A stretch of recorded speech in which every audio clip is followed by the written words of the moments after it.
భారత టెలికాం దిగ్గజం జియో కస్టమర్లను ఆకట్టుకునేలా ఎప్పటికప్పుడు నూతన రీఛార్జ్ ప్లాన్లను పరిచయం చేస్తుంటుంది.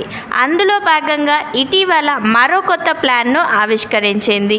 రోజుకు ₹10 చొప్పున 98 రోజుల వ్యాలిడిటీ ఉన్న 999 రీఛార్జ్ ప్లాన్ను ప్రవేశపెట్టింది. ఈ ప్లాన్లో ప్రతిరోజు 2GB డేటా లభిస్తుంది. రోజుకు 100 SMSలు, అపరిమిత కాలింగ్ లభిస్తాయి. అంతేకాదు అపరిమిత 5G ఇంటర్నెట్ యాక్సెస్ సేవను కూడా ఉచితంగా అందిస్తుంది.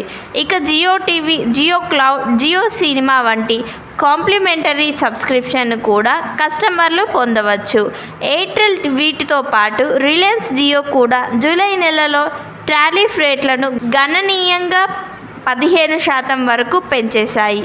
ప్రీపెయిడ్, పోస్ట్పెయిడ్ రీఛార్జ్ 2 విభాగంలో రేట్లను పెంచడంతో చాలామంది కస్టమర్లు ప్రభుత్వ రంగ ఆపరేటర్ అయిన BSNL వైపు మొగ్గు చూపారు. మరిన్ని వీడియోస్ కోసం మా